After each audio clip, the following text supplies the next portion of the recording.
हरिः ओं श्रीगुरुभ्यो नमः। బ్రహ్మహత్యానేకపపాటవులకు అగ్నికీలలు హరినామకీర్తనములు గురుతల్ప కల్మషక్రూర సర్పములకు కేకులు హరినామకీర్తనములు తపనీయ చౌర్య సంతమ సంబునకు సూర్యకిరణముల్ హరినామకీర్తనములు మధుపాన కిల్బిష మదనాగ సమితికి కేసరుల్ హరినామ కీర్తనములు మహిత యోగోగ్ర నిత్య సమాధి విధుల అలరు బ్రహ్మాది సురలకు అందరాని భూరి నిర్వాణ సామ్రాజ్య భోగ భగ్య ఖేళనంబులు హరినామ కీర్తనములు ముక్తికాంతైకాంత మోహన కృత్యముల్ కేలిమై హరినామ కీర్తనములు సత్యలోకానంద సౌభాగ్యయుక్తముల్ కేలిమై హరినామ కీర్తనములు మహిత నిర్వాణ సామ్రాజ్యాభిషిక్తముల్ కేలిమై హరినామ కీర్తనములు బహుకాల జనిత తపఫలసారముల్ కేలిమై హరినామ కీర్తనములు పుణ్యమూలంబులనపాయ పోషకంబులు అభిమతార్థంబులు అజ్ఞానహరణకరములు ఆగమాంతోపలబ్ధంబులు అమృత సేవములు ఆర్తశుభములు హరినామ కీర్తనములు కూలిన చోట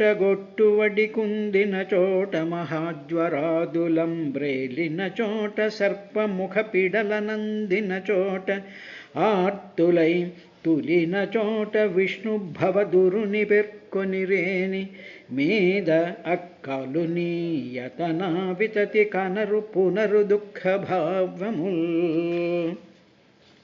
శృత్యంత విశ్రాంతమత్యనుక్రమణీయ భగవత్ ప్రసంగతుల్ భాగవతులు సనకాదిముని యోగి జన సదానందైక పరమ భాగ్యోదయుల్ భాగవతులు కృష్ణ పద ధ్యాన కేవలామృతపాన పరిణామయుతులు శ్రీ భాగవతులు బహుపాతకానీక పరిభవ ప్రక్రియా పురుషోగ్రమూర్తులు భాగవతులు భావతత్వార్థవేదులు భాగవతులు బ్రహ్మవాదానువాదులు భాగవతులు సిరులు తన రంగయన్నడు చేటులేని పదవి నొప్పారు ఆరు ఓ భాగవతులు.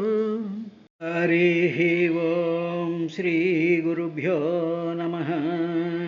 ఓ విదురా, ఈ మునులందరూ, తర్వాత ఋషులు, తర్వాత హితైభిలాషులైనటువంటి ఆ పెద్దలందరూ కూడా వేణుడి దగ్గరికి వెళ్ళి, ఓ వేణుడా, ఓ రాజా, నీవు ప్రజలందరినీ కూడా బాగానే పరిపాలించడానికి కావలసినటువంటి కొన్ని కార్యక్రమాలని మేము నీకు చెప్తాము. ఆ పనులు నువ్వు చేస్తూ ఉండు. ఎందుకు అంటే దానివల్ల నీకు యశస్సు, తర్వాత ఆయుష్, తర్వాత సంపదలు కూడా వృద్ధిని అందుతాయ్యా. కాబట్టి నీవు ధర్మబద్ధంగా ఆ పూర్వం విధించినటువంటి ధర్మానుసారంగా ధర్మాలను ఆచరిస్తూ నువ్వు చేయవలసింది అని చెప్తూ, ఇంకా వాళ్ళు ఏమన్నారు అంటే, అది తాను ఒక రాజు ధర్మబద్ధంగా ప్రజల సంక్షేమం కోసం, ప్రజల యొక్క ఉన్నతి కోసం, తన ఉన్నతి కోసం, ప్రజలందరూ సంతోషం కోసం చెయ్యవలసినటువంటి రాజ సంబంధమైనటువంటి ధర్మాలని ఒకవైపు చెప్తూ, ఇక రెండవ వైపు ప్రజల యొక్క, తర్వాత రాజు దగ్గర పనిచేస్తూ ఉండేటువంటి అమాత్యులు కానీ, ప్రకృతులు కానీ, పురోహితులు కానీ, వీళ్ళందరూ కూడా ఆధ్యాత్మికంగా ఉన్నతమైనటువంటి స్థితిలోకి వెళ్తే అప్పుడు వాళ్ళ మనసులన్నీ కూడా సత్వగుణ సంపన్నమయ్యి, అప్పుడు ఆ సత్వగుణ సంపన్నతే రజోగుణం కింద మారి క్రియాశీలమయ్యి ఆ దేశం అంతా సుభిక్షంగా ఉంటుంది అనేటువంటి ఒక కాన్సెప్ట్ని ఈ మహర్షులు ఆ వేణుడికి చెప్తూ, నీవు ఏం చేయాలి అంటే యజ్ఞేశ్వరుడైనటువంటి ఆ శ్రీహరిని ప్రజలందరూ కూడా ఆరాధించేటట్టు చూడాలి. యజ్ఞేశ్వరుడైనటువంటి ఆ శ్రీ మహావిష్ణువుకి ఇష్టమైనటువంటి యజ్ఞాల్ని చేసేటట్టు కూడా చూడాలి. అదేవిధంగా నీవు కూడా ఆ విధంగా నువ్వు ఆచరించాలయ్యా. ఆచరిస్తూ ఉంటే ఎందుకు అలా చెప్తున్నావు అంటే ఆ భగవానుడే ఈ మొత్తం లోకాలన్నిటికీ కూడా శాసించేటువంటి వాడు. ఇక్కడ ఆఫ్టర్ ఆల్ నువ్వు ఒక చిన్న రాజ్యానికి రాజువి, కానీ 14 భువనాలు, 14 భువనాల్లో ఉండేటువంటి లోకాహ అంటే జనులు, తర్వాత ప్రాణులు, తర్వాత లోకపాలకులు, వీళ్ళందరినీ కూడా ఒక క్రమశిక్షణలోనూ ఒక రూల్ ప్రకారం, ఒక ధర్మం ప్రకారం, ఒక సిస్టమ్ ప్రకారం కూడా ఆయన నడిపిస్తూ ఉన్నాడు అనేటువంటి విషయాన్ని ఒకటి గ్రహించాలి. నెంబర్ 1. నెంబర్ 2, ఈ శ్రీహరి ఎక్కడుంటాడు అనేటువంటి ప్రశ్న వేస్తావేమో. ఆ శ్రీహరి ప్రతి విశ్వాత్మ, విశ్వ అంటే సమస్త జీవుల యొక్క హృదయాలలోనూ కూడా ఆత్మరూపంగా ఉన్నాడయ్యా. అంటే ఆత్మ అంటే ఏమిటి అంటే చైతన్య ప్రకాశము. అంటే ప్రతి మానవుడి యొక్క స్థితిలోనూ కూడా ఏదో ప్రాణాలు ఆడుతూ ఉంటాయి, శరీరం పనిచేస్తూ ఉంటుంది. ఈ శరీరం పనిచేయడానికి, ఈ ప్రాణాలు ఆడడానికి, ఈ మైండ్ పని చేయడానికి కావలసినటువంటి శక్తి, ఆ ఎలక్ట్రిసిటీ ఇచ్చేటువంటి ఆ జ్ఞానస్వరూపమైనటువంటి శక్తి స్వరూపమైనటువంటి దాన్ని చైతన్యము అంటారు. ఈ చైతన్యం ఒక్క శరీరంలోనే కాకుండా మొత్తం అంతా కూడా వ్యాపించిపోయి ఉందయ్యా. కాబట్టి అటువంటి ఆత్మస్వరూపుడైనటువంటి శ్రీహరిని నీవు సంతుష్టిపరచాలి. అలాగ నువ్వు సంతుష్టిపరిచినట్లయితే అప్పుడు శ్రీహరి నిన్ను, నీ దేశంలో ఉండేటువంటి ప్రజల్ని కాపాడుతారు అని చెప్పిన తర్వాత ఇంకా వీళ్ళే అనుకుంటున్నావేమో. తస్మిన్ స్తుష్టే కిమప్రాప్యం జగతామీశ్వరేశ్వరే లోకస్సపాలాహ తస్మై హరంతి బలిమాదృత. జగత్తులో ఈశ్వరులకే ఈశ్వరుడైనటువంటి వాడు, ఇంద్రాది దేవతలకి సమస్త లోకాల్లో ఉండేటువంటి ప్రభువులందరికీ ప్రభు అయినటువంటి వాడు. అటువంటి ఆ శ్రీహరిని సంతోషించినట్లయితే సంతోషిస్తూ వాళ్ళందరూ కూడా ఆయనకి నైవేద్యాలు, అర్చనలు ఇవన్నీ కూడా సమర్పిస్తూ ఉంటారు అని చెప్పిన తరువాత 21వ శ్లోకంలో విదుర తం సర్వలోకామరయజ్ఞ సంగ్రహం త్రయీమయం ద్రవ్యమయం తపోమయం యజ్ఞైర్విచిత్రైర్యజతో భవాయతే రాజన్ స్వదేశాననురోద్ధుమర్హసి. ఇక్కడ భాగవతం మనం జాగ్రత్తగా కొంచెం లోపలికంటా చూసినట్లయితే కొన్ని విశేషాలు మనకి తెలుస్తూ ఉంటాయి. రాజన్, ఓ రాజా, సర్వలోక అమర యజ్ఞ సంగ్రహం, సకల లోకాలను, దేవతలను, యజ్ఞాలను అంటే సకల లోకాలని, అంటే లోకములు అంటే మనం చూసేటువంటి భూభువహ సువహ సత్యలోక అమరలోకాలు, ఈ లోకాలన్నీ ఉన్నాయిగా. ఈ లోకాలు అదేవిధంగా కింద ఉండేటువంటి 7 లోకాలు, మొత్తం 14 భువనాలలోను. అంటే ఈ భువనాలు అంటే వేరే అనుకోకుండా ఇప్పుడు మనం చూసేటువంటి విధానం చూసినట్లయితే బిలియన్స్ ఆఫ్ గెలాక్సీస్, ఆ గెలాక్సీస్లో ఉండేటువంటి నక్షత్రాలు, ఆ నక్షత్రాల చుట్టూ తిరిగేటువంటి గ్రహాలు, ఈ స్పేస్, ఈ మొత్తం అంతటినీ కూడా నియంత్రించేటువంటి వాడు. అంటే నియంత్రించే వాటిని అన్నిటినీ కూడా ఒక క్రమశిక్షణలో, ఒక సైంటిఫిక్ ప్రిన్సిపల్స్ ప్రకారం, విత్ ఫిజికల్ ప్రిన్సిపల్స్, ఇప్పుడు ఫిజిక్స్లో మనం ఏవైతే చూస్తూ ఉన్నా అటువంటి ప్రిన్సిపల్స్ ప్రకారం, అటువంటి సూత్రాల ప్రకారము కూడా నియంత్రించేటువంటి వాడు. They are all work under restricted formulations, వాటితో నడుస్తూ ఉంటాయి. అదేవిధంగా ఆయా లోకాలలో ఉండేటువంటి అటు దేవతలు కానివ్వండి, లేకపోతే భూమండలంలోనూ మిగతా లోకాల్లోనూ కూడా యజ్ఞాలు కానివ్వండి. యజ్ఞములు అంటే సమస్త జీవులకు ఉపయోగార్థం చేసేటువంటి వేదవిహితమైనటువంటి కార్యకలాపాలన్నిటినీ కూడా యజ్ఞములు అంటారు. కాబట్టి దేవతలను, యజ్ఞాలను, అదేవిధంగా ఈ లోకాలన్నిటినీ కూడా సంగ్రహం, వీటిలన్నిటినీ కూడా నియంత్రిస్తూ ఉంటాడు, కంట్రోల్ చేస్తూ ఉంటాడు. ఆయన యొక్క ఆధ్వర్యంలోనే, ప్లాన్లోనే కూడా ఇవన్నీ ఉంటాయ్యా. చెప్పింది. ఇంకా అదే కాదు, త్రయీమయీం, ఆయన త్రయీమయీం, త్రయీ అంటే మూడు వేదాలు, మూడు వేదాల రూపుడైనటువంటి వాడు. తరువాత వేదాలలో ఏవైతే చెప్పబడ్డాయో ఆ చెప్పబడినటువంటి సత్యస్వరూపుడైనటువంటి వాడు. వేదాలంటే పుస్తకాలు కాదండి. ఇక్కడ వేదాలు అంటే వేదాలలో ఉండేటువంటి మంత్రాలు, ఆ మంత్రాలలో ఉండేటువంటి అర్థం, ఆ మంత్రాలలో ఉండేటువంటి శక్తి, ఆ మంత్రాలు చేసేటువంటి రకరకాలైనటువంటి విధానాలన్నీ కూడా తానే అయి ఉన్నాడు వేదమయీం. తరువాత సరే బాగానే ఉందండి, మనం చూస్తూ ఉండేటువంటి పదార్థాలండి ఏమిటండి అంటే ద్రవ్యమయీం, సకల ద్రవ్యాల రూపంలో కూడా ఆయన ఉన్నాడయ్యా. ద్రవ్యములు అంటే పదార్థం, ద్రవ్యము అంటే ధరించి ప్రవహించేటువంటిది కూడా ద్రవ్యము అంటూ ఉంటారు. అంటే ఏమిటనమాట, బోత్ ఫ్లూయిడ్స్ అండ్ సాలిడ్స్, అన్నిట్లోనూ కూడా ద్రవ్యమయీం, సకల పదార్థాల రూపంలో కూడా తానే ఉన్నాడు.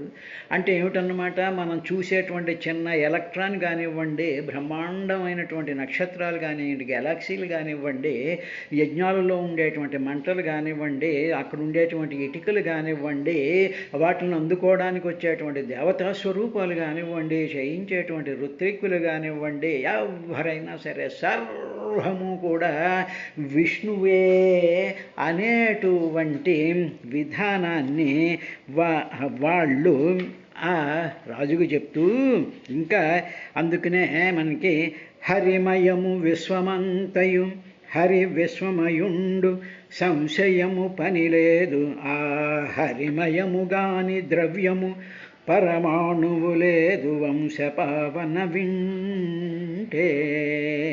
హరిమయము విశ్వమంతయు, హరి విశ్వమయుండు సంశయము పని లేదు, ఆ హరిమయము కాని ద్రవ్యము పరమాణువు లేదు వంశపావన వింటే.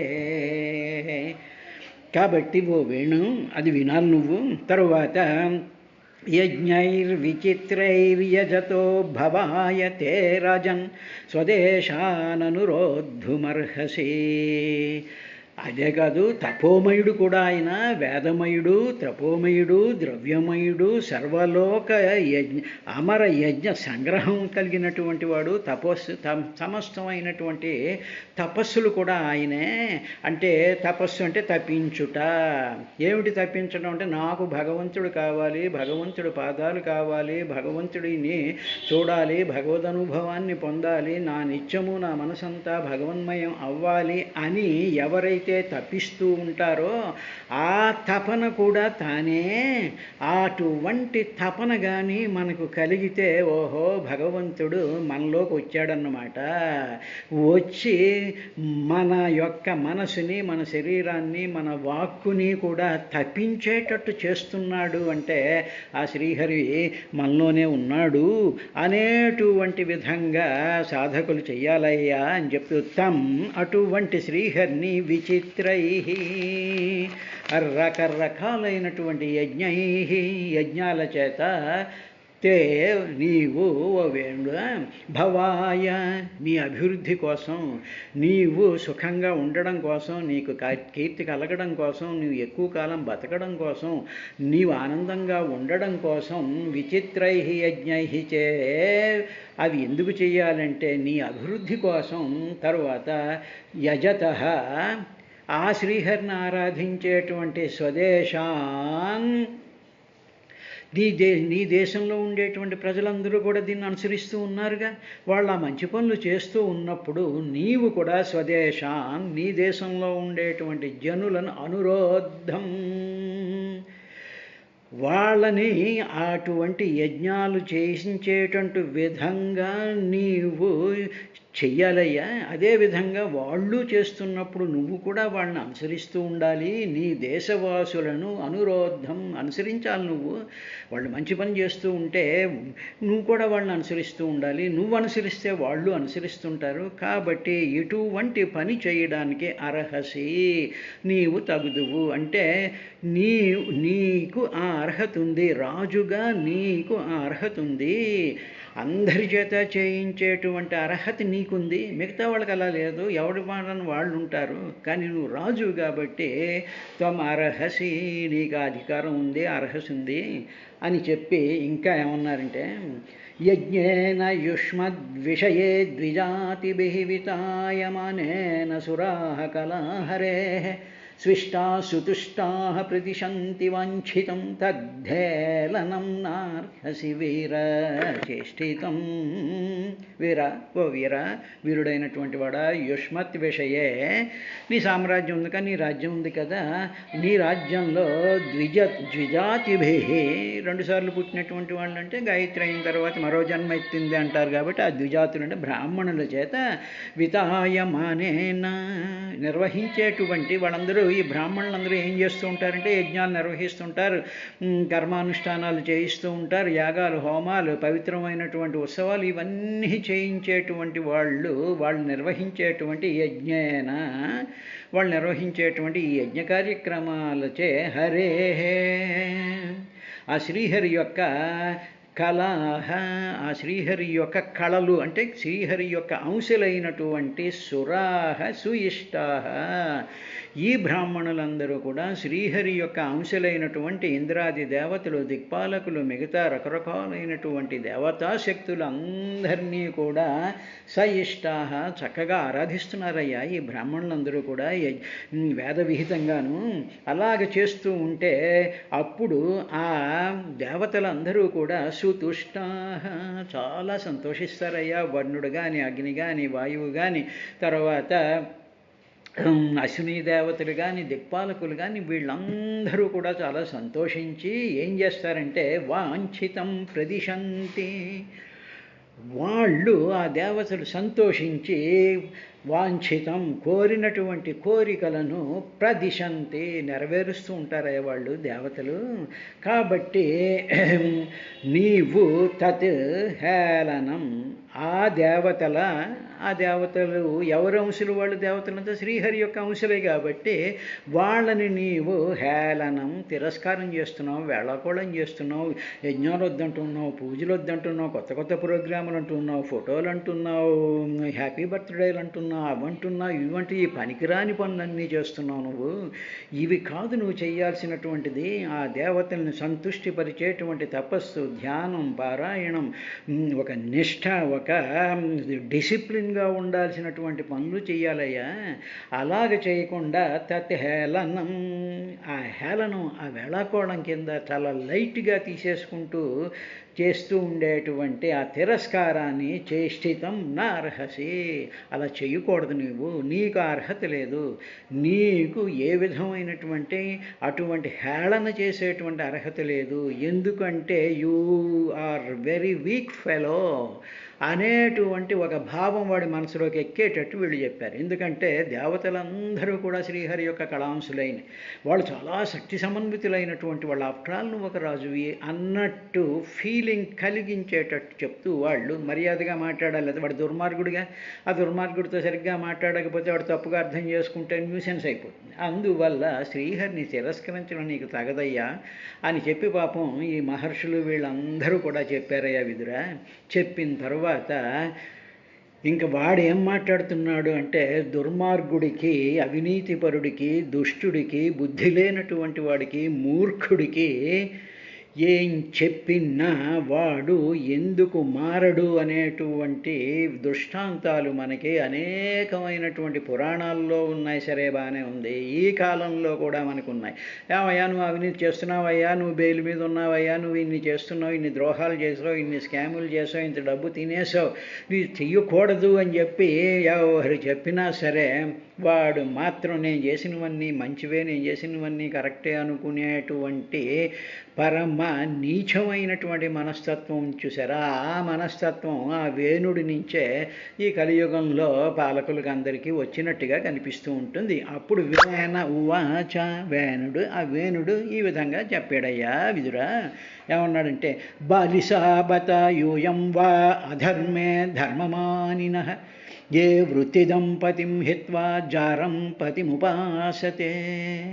బత ఆశ్చర్యమయ్యా, ఓహో మహల్లారా మీరు అందరు ఎక్కడికి వచ్చారా, చాలా ఆశ్చర్యంగా ఉంది. అధర్మే అధర్మమునందు ధర్మమానిన, ధర్మము అనేటువంటి విషయం గల యూయం మీరందరూ కూడా నిశ్చయంగా, వై అంటే నిశ్చయంగా, డెఫినెట్గా బాలిషాహ మూర్ఖులు మీరు.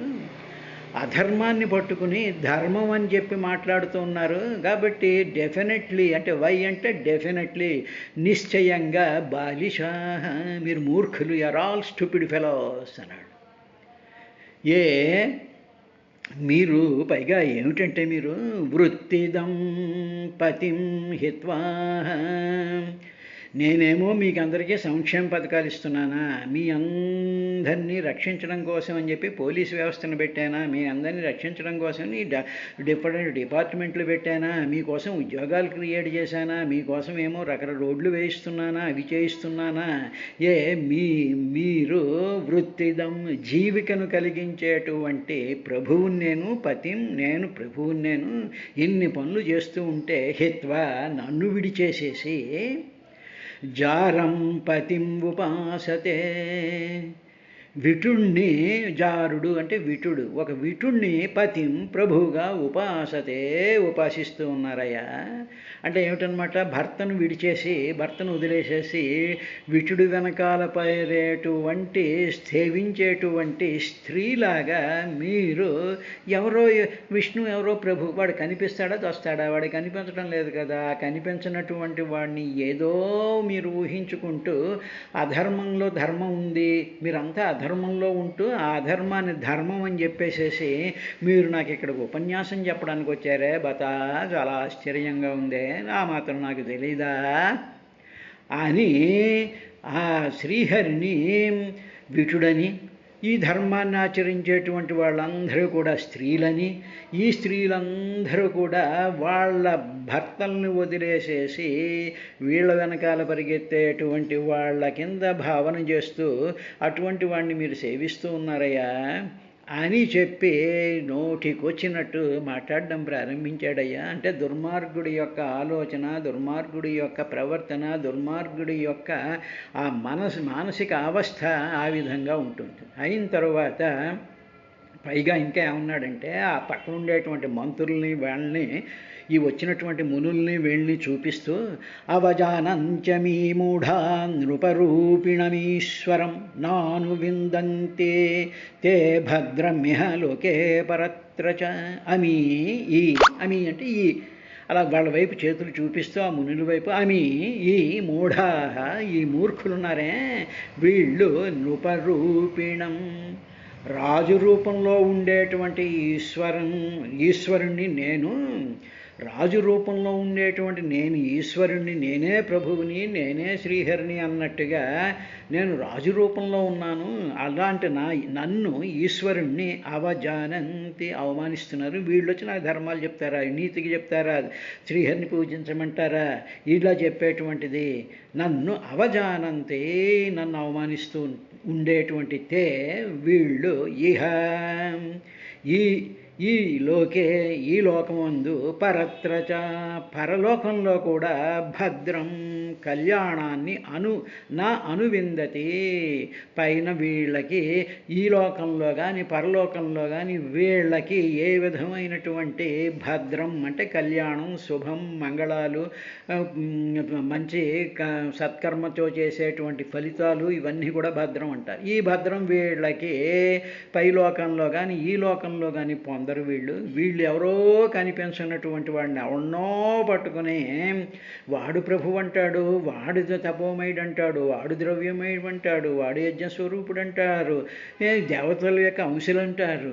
ఈ మూర్ఖులు, ఇటువంటి మూర్ఖులకి ఈ లోకంలో కానీ పరలోకంలో కానీ వీళ్ళు ఏ విధమైనటువంటి భద్రాలని పొందరు. అని చెప్పి ఒక పరమ మూర్ఖాతి మూర్ఖుడైనటువంటి వాడు ఏ విధంగా మాట్లాడతాడో ఆ విధంగా మాట్లాడాడు. అందులో ఇటువంటి మూర్ఖుల్లో సైంటిస్టులు ఉండొచ్చు, విశ్లేషకులు ఉండొచ్చు, పిహెచ్డీలు చేసినటువంటి దరిద్రులు ఉండొచ్చు, మేము మేధావులు అనుకునేటువంటి అజ్ఞానులు ఉండొచ్చు. వీళ్ళందరికీ వేణుడు he's a typical representative of stupidity and అంటే ఏంటి, ఏ విధమైనటువంటి నాలెడ్జి అవగాహన లేనటువంటి కుతర్కంతో కూడుకుండేటువంటి వాళ్ళకి ఈ వేణుడు ఒక రిప్రజెంటేటివ్ కింద భాగవతం మనకి చెప్తాం. ఇది అయిన తర్వాత ఓ విదురా, కో యజ్ఞ పురుషో నామ యత్రవో భక్తిరీదృశి భర్తృస్నేహ విదూరాణం యథా జారే కుయోషితా. భర్త ప్రేమకు దూరమైన దుష్ట యువతి జారుని యందు ప్రీతి కలిగి ఉంటుంది. అంటే ఏమిటి, భర్త ప్రేమించడు, భర్త ఏమో నెగ్లెక్ట్ చేసేస్తూ ఉంటాడు, భర్త అసలు ఏమీ పట్టించుకోడు. తర్వాత మానసికంగా కానీ ఫిజికల్గా కానీ భర్త ప్రేమ పొందనటువంటి ఒక యువతి ఉందనుకో, ఆ యువతి కూడా మంచిదైతే పర్వాలేదు, మంచిదైతే పతివ్రతా లక్షణం కలిగినటువంటి వాళ్ళైతే భర్త ఏమాత్రం ఇల్ ట్రీట్ చేసినా భర్తే దైవము అనుకునేటువంటి ఆ ధర్మానికి కట్టుబడి నిలబెట్టినటువంటి యువతి గురించి కాదు మాట్లాడుతుంటా. దుష్ట యువతి అంటే చెడు గుణములు కలిగినటువంటి యువతి విటుడి యందు ప్రీతి కలిగి ఉంటుంది. అదేవిధంగా వీళ్ళు యజ్ఞపురుషుడు అనేటువంటి వాడి మీద గొప్ప భక్తిని కలిగి ఉన్నారు. అసలు ఈ యజ్ఞపురుషుడు ఎవరయ్యా అని ఒక హూ ఈజ్ హీ అని చెప్పేసి అన్నాడు. ఆ హూ ఈజ్ హీ అన్న తర్వాత ఇంకా ఏమనేటువంటి విశేషాన్ని రేపటి కార్యక్రమంలో చూద్దాం.